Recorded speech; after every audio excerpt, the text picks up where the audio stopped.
자, 오늘 우리에게 주시는 하나님의 말씀은 여호수아서 11장 21절에서 23절까지 세 절 보도록 하겠습니다.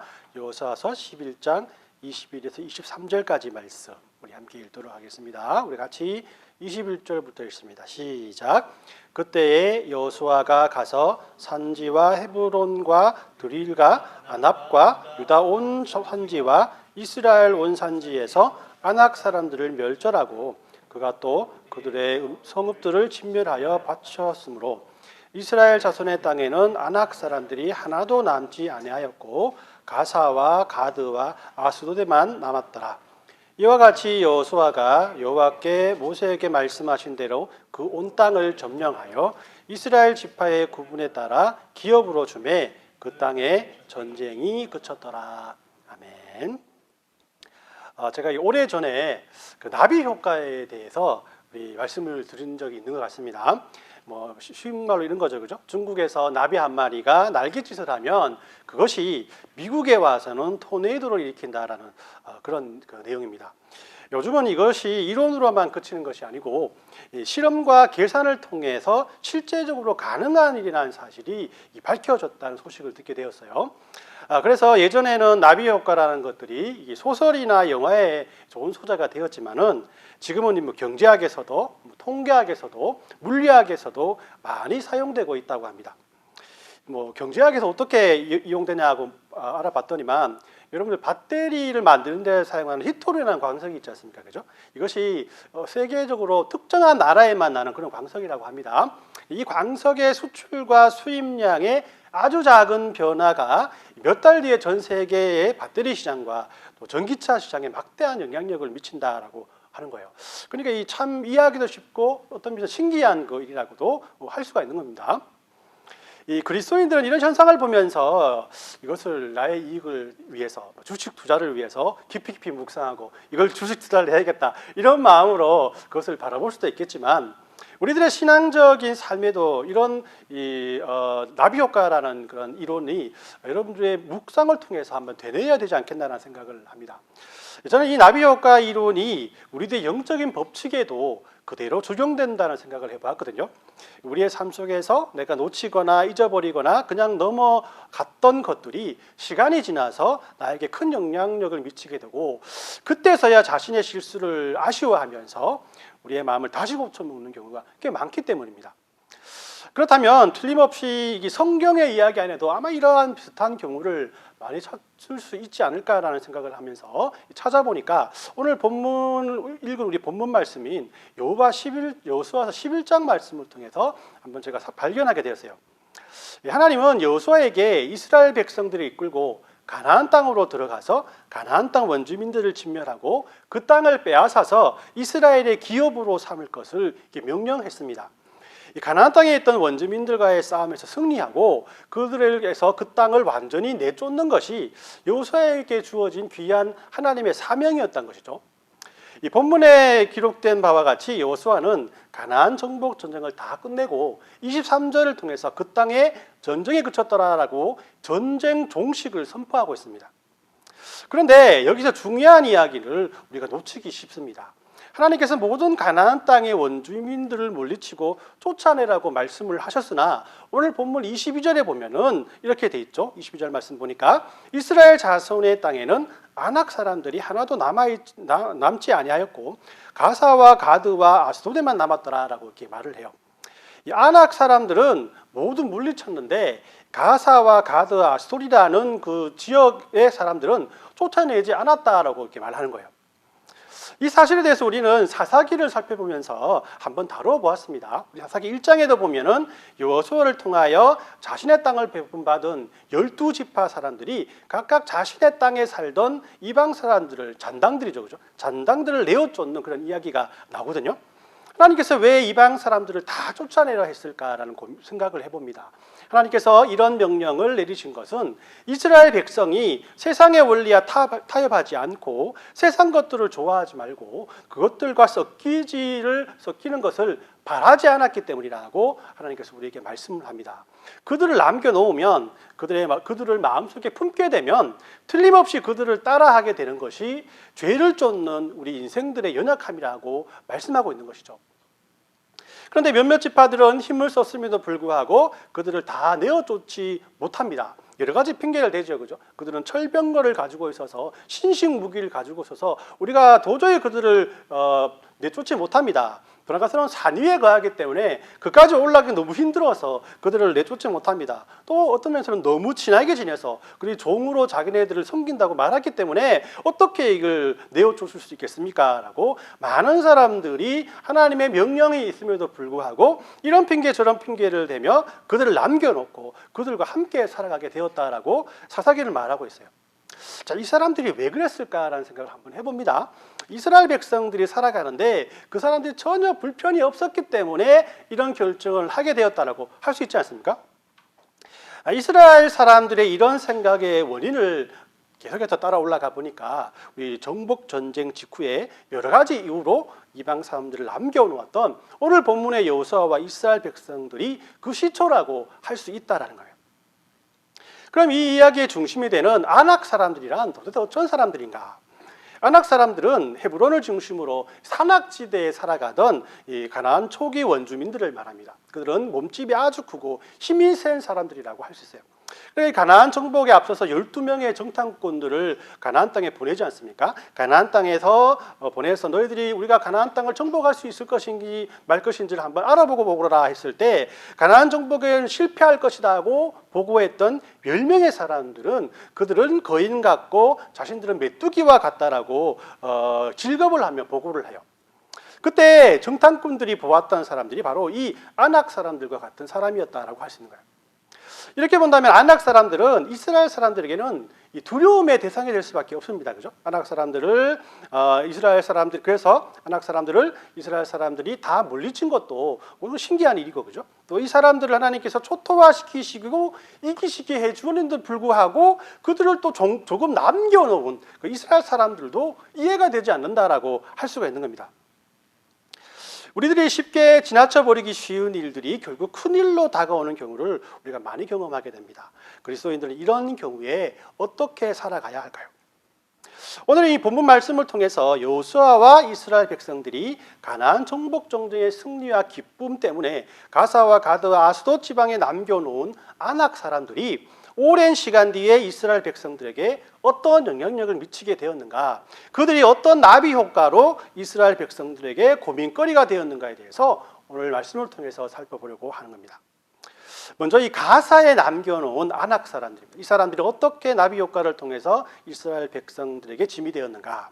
사사기 16장에 보면 우리가 잘 알고 있는 삼손의 이야기가 나옵니다. 16장 1절에 보면 이 삼손이 가사에 가서 거기서 한 기생을 보고 그에게로 들어갔더니라고 이렇게 말씀을 하거든요. 이 가사는 삼손 당시에 블레셋에게 점령되어서 블레셋의 중요한 도시 중에 하나가 되었습니다. 삼손은 이 땅에서 이방 여인 드릴라를 만나게 돼요. 아무도 삼손을 대적하지 못하는 그런 삼손은 위대한 사람이었지 않습니까? 그런데 그가 바로 이 가사에서 마침내 머리가 깎이게 되고 눈이 뽑히게 되고 감옥에 갇히어서 블레셋 사람들의 놀림거리가 되는 불행한 최후를 맞이하게 된다는 것입니다. 여호수아는 사소한 문제라고 생각하고 가사를 남겨놓았는데 이것이 결국 시간이 지나면서 이스라엘 사람들에게 힘과 용기를 주었던 사사 삼손을 죽이게 된 것이죠. 즉 가사는 삼손을 죽이게 되는 나비 효과로 이스라엘 사람들에게 다가왔다는 겁니다. 두 번째로 남겨두었던 땅이 바로 가드 땅이죠. 가드에 거하는 아낙 사람들이 있었던 것이에요. 이런 가드에 사는 아낙 사람들은 사무엘상 17장에 다시 등장하게 됩니다. 사무엘상 17장 4절 말씀에 보니까 블레셋 사람들의 진영에서 싸움을 도두는 자가 왔는데 그의 이름은 골리앗이요 가드 사람이라 그의 키는 6규빗 한 뼘이요라고 이렇게 말합니다. 이 이야기는 우리가 잘 알고 있는 다윗과 골리앗의 싸움에 대해서 나오고 또 그 골리앗에 대해서 설명하고 있는 부분이에요. 이 성경은 이 일이 왜 일어나는지를 본문 말씀을 통해서 이렇게 말합니다. 결론은 이 싸움이 가드에 남겨놓은 아낙 사람 때문에 일어났다라고 말하고 있는 거예요. 블레셋이 가드를 점령하게 되면서 이 가드 땅도 블레셋의 중요한 영토가 됩니다. 거기에서 차출된 병사가 있었으니 그 사람이 바로 골리앗이라는 것입니다. 골리앗은 아낙 사람들의 전형적인 모습으로 키가 크고 힘이 센 사람으로 표현되고 있는 거예요. 이스라엘 사람들이 블레셋과의 싸움에서 블레셋이 이스라엘보다 더 강했기 때문에 이 싸움이 일어났다라고 생각할 수도 있겠지만은 결국은 이스라엘을 몰아내지 못한 이스라엘 사람들이 몰아내지 못한 세상의 요소인 가드 땅의 사람들이 그들의 올무가 되어서 지금 이스라엘을 괴롭히고 있다는 결론이 나오게 된다는 겁니다. 골리앗은 이 싸움에서 계속해서 이스라엘을 욕하죠, 그죠? 다 싸울 것 없다. 나하고 1대1로 맞짱을 떠서 이긴 쪽이 승리한 것으로 하자라고 하면서 이스라엘 군대를 계속해서 모욕을 합니다. 그리고 이스라엘 군사들은 아무런 말대꾸도 하지 못하고 그 욕을 먹으면서 그 자리에 서 있었던 것이죠. 성경에 왜 이런 장면을 기록하고 있습니까? 이스라엘이 하나님의 명령을 어기고 쫓아내지 않았던 가드 사람 앞에 벌벌 떠는 어리석은 자들이 바로 하나님의 백성이 될 수 있다는 것을 우리에게 보여주기 위한 것이라는 겁니다. 바로 세 번째는 아스돗에 사는 아낙 사람들이라고 할 수가 있어요. 아스돗이 다시 등장하는 것은 사무엘상 5장에 나옵니다. 이스라엘 백성들이 블레셋에 패하여 언약궤를 빼앗긴 사건이라고 할 수 있죠, 그죠? 이스라엘 백성들이 블레셋과 싸우다가 4,000명 정도가 죽게 됩니다. 그러니까 이스라엘 백성들이 우리가 블레셋과 함께 싸울 수 있겠느냐, 우리가 힘이 없고 용기도 없기 때문에 생각한 전략이 바로 무엇이냐면 실로에 있던 하나님의 언약궤를 가지고 전쟁에 참여하는 것입니다. 언약궤를 전쟁에 가지고 오면 하나님께서 우리를 도와주시고 우리를 승리로 이끌 것이라는 잘못된 믿음이 빚어낸 참사라고 할 수가 있죠, 그죠? 이에 이스라엘은 이 전쟁에서 크게 패하여서 3만 명이 죽고 거기에 가져갔던 법궤를 블레셋 사람들에게 빼앗기게 되었다는 겁니다. 이 사건이 있은 후 이 사무엘상 5장에는 블레셋이 빼앗은 법궤가 움직인 경로에 대해서 계속 설명을 해주고 있거든요. 블레셋 사람들은 하나님의 언약궤를 빼앗아서 최초로 아스돗에 있는 다곤 신전으로 옮기게 됩니다. 멸망시키지 못했던 아스돗이 나비 효과를 통해서 빼앗긴 언약궤가 다곤 신상 앞에 전리품으로 바쳐지게 되었다는 거예요. 그러니까 이스라엘 사람들이 보기에는 얼마나 치욕적인 사건이겠습니까? 아스돗 사람들을 다 물리쳤다면 이렇게 블레셋과의 싸움에서 하나님의 언약궤를 빼앗기지 않았을 텐데라는 그런 마음이 그들에게 들지 않았겠습니까? 하지만 이 사건은 하나님이 다곤신보다 부족해서 이스라엘이 전쟁에 패한 것이 아니라는 것을 보여주고 있습니다. 다곤 신전에 여호와의 언약궤를 넣어 놓았더니 다음 날 이 다곤의 신상에 팔다리가 잘려나가고 몸통만 언약궤 앞에 엎드려져 있는 거예요. 게다가 온역과 또 역병이 갑자기 아스돗 지방을 돌아서 많은 사람들이 죽게 된다. 그러니까 이 블레셋 사람들은 결국 하나님의 언약궤를 스스로 다시 이스라엘로 돌려보내게 되었다라는 겁니다. 여러분, 남겨놓은 가사 사람 드릴라를 통해서 삼손은 멸망의 길을 걷게 됩니다. 남겨놓은 가드 사람 골리앗이 이스라엘 백성들에게 치욕을 주며 하나님을 욕되게 했다는 거예요. 남겨놓은 아스돗 지방이 빼앗긴 법궤가 이방 신전 앞에 놓이게 되는 치욕적인 사건으로 변하게 되었다는 겁니다. 여러분들 삶 속에서 우연찮게 남겨놓은 가사와 가드와 아스돗 같은 그런 존재는 없습니까? 현실과 타협하다가 놓쳐버린 하나님의 축복은 없습니까? 생각지도 못했던 실수가 큰 사건으로 돌아와 여러분들의 영육간에 어려움을 당하게 한 적은 없습니까? 저는 이런 안타까운 여호수아의 모습을 보면서 여러 가지를 생각하게 되었습니다. 우리들은 믿음으로 살아가는 그리스도인이지만 역시 현실 속에 살아갈 수밖에 없는 존재이지 않습니까? 연약하고 부족한 우리들의 삶 속에 하나님의 말씀에 순종하지 못하는 삶이 얼마나 많겠습니까? 그렇기 때문에 이미 지나간 일에 대해서는 괴로워하고 한탄하기보다는 우리들의 현실을 우리가 어떻게 이겨내야 할 것인가에 대해서 고민하는 것이 하나님에 대한 믿음의 자세가 아닌가라는 생각을 합니다. 그리고 성경도 우리의 이런 마음을 하나님의 은혜와 사랑으로 우리에게 주시는 은혜요 또 하나님의 명령이라고 우리에게 말씀하고 있는 것입니다. 그래서 저는 여러분들에게 두 가지의 대안을 제시해 드리고자 합니다. 그 첫 번째는 현실 앞에서 좌절하지 말고 믿음으로 굳건히 일어서는 것입니다. 그 좋은 예가 다윗과 골리앗의 싸움에서 발견됩니다. 하나님을 욕하는 가드 사람 골리앗을 사울 왕과 더불어 많은 군사들은 그저 지켜보기만 했어요. 누구도 골리앗과의 싸움에 대한 대안을 내어놓지 못합니다. 우리 사무엘상 17장 25절을 제가 읽어드리겠습니다.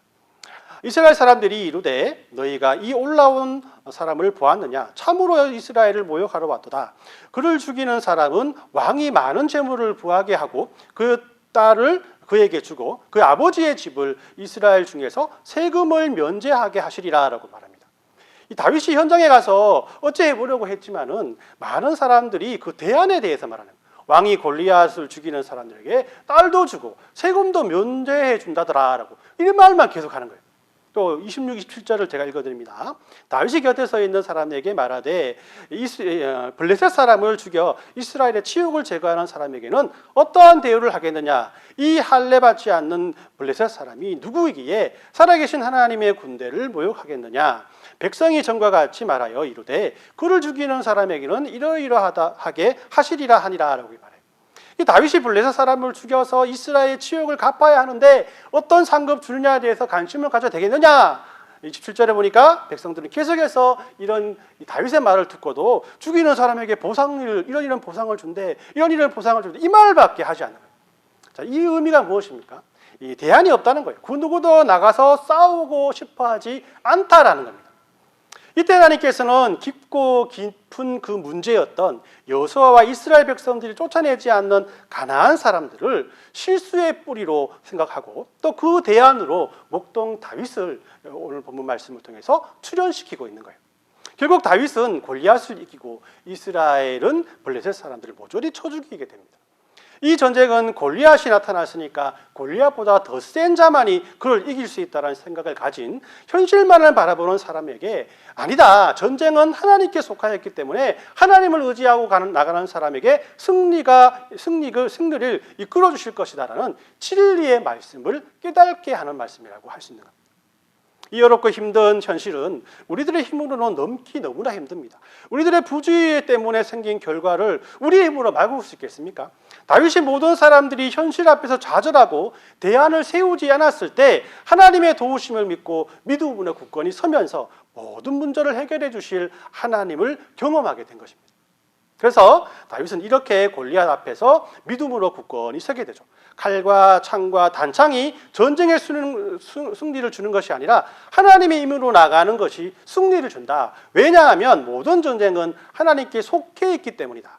이것이 다윗의 믿음이었다는 겁니다.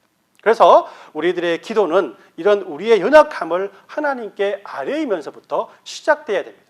우리가 연약하기 때문에 강하신 우리 하나님께서 함께 하시기 때문에 하나님의 능력으로 하나님의 은혜로 말미암아 해결해 주셔야 됩니다. 이것이 믿음으로 굳건히 서는 우리들의 마음의 자세인 것입니다.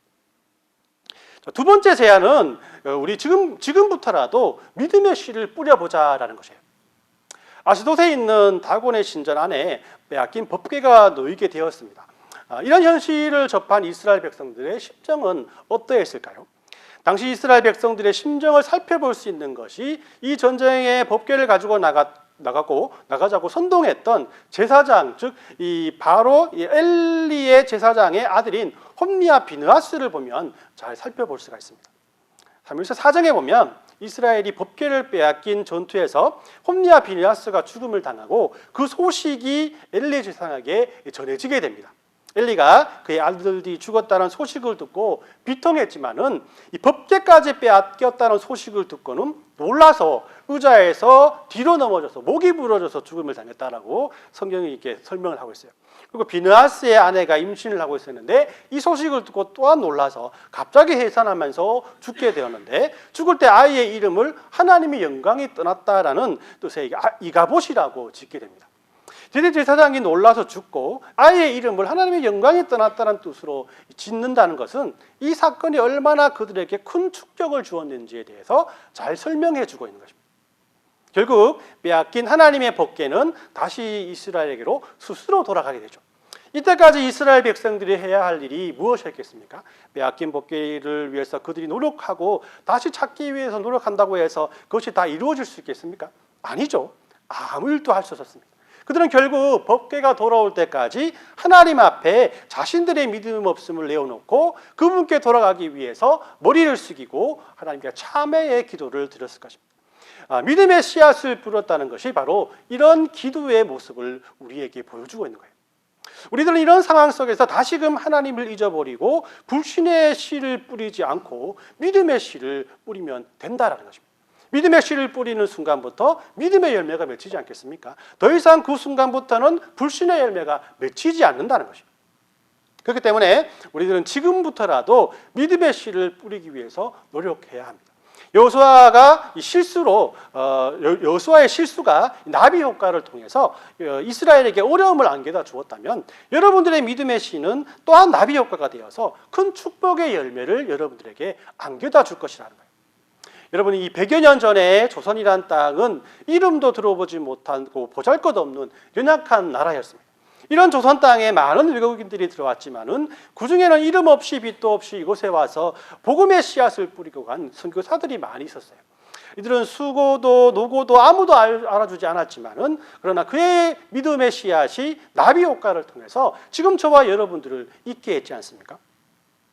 여러분들이 뿌린 믿음의 씨, 여러분들이 믿음으로 선택한 모든 선택은 이렇게 틀림없이 축복의 나비 효과를 여러분들에게 낳게 될 것입니다. 그것이 여러분들의 생전에 이루어지지 않는다면 틀림없이 여러분들이 후손들을 통해서 그들의 그 열매를 맛보게 하실 것입니다. 그럼 믿음의 씨를 뿌린다는 것은 구체적으로 무엇을 말하는 것일까요? 믿음의 씨를 뿌린다는 것은 믿음으로 살기 위한 몸부림이라고 여러분들에게 말씀드리고 싶습니다. 믿음을 서기 위해서 결심한 결단을 의미하고 믿음으로 살기 위해서 조금이나마 손해보고 믿음으로 살아가기 위해서 지어야 할 여러분들의 마음의 부담을 바로 믿음의 씨라라고 할 수 있다는 거죠. 여러분들이 이 주안의 교회로 나오기를 결정한 그 선택 역시 또 나비 효과가 되어서 여러분들에게 그 축복을 누리게 될 날이 올 것입니다. 주안의 교회의 미래를 위해서 기도한 여러분들의 무릎과 주안의 교회를 위해서 헌신하는 여러분들의 헌신 역시 나비 효과가 되어서 여러분들이 그 축복을 누리게 되고 또 많은 열매를 맺게 할 것입니다. 모쪼록 이런 축복을 바라보면서 믿음으로 굳건히 서서 믿음의 씨를 뿌리는 저와 여러분들이 되었으면 합니다. 그리고 하나님께서 어떤 축복을 설계하시고 우리의 헌신을 얼마나 크게 이루시는지를 기대하며 살았으면 좋겠습니다. 보이지는 않지만 느껴지지는 않지만 세상에 줄 수 없는 평안으로 우리를 인도해 주시는 하나님의 나비 효과를 기대하며 그 축복을 이루는 저와 여러분들 되시길 예수님의 이름으로 축원합니다. 아멘.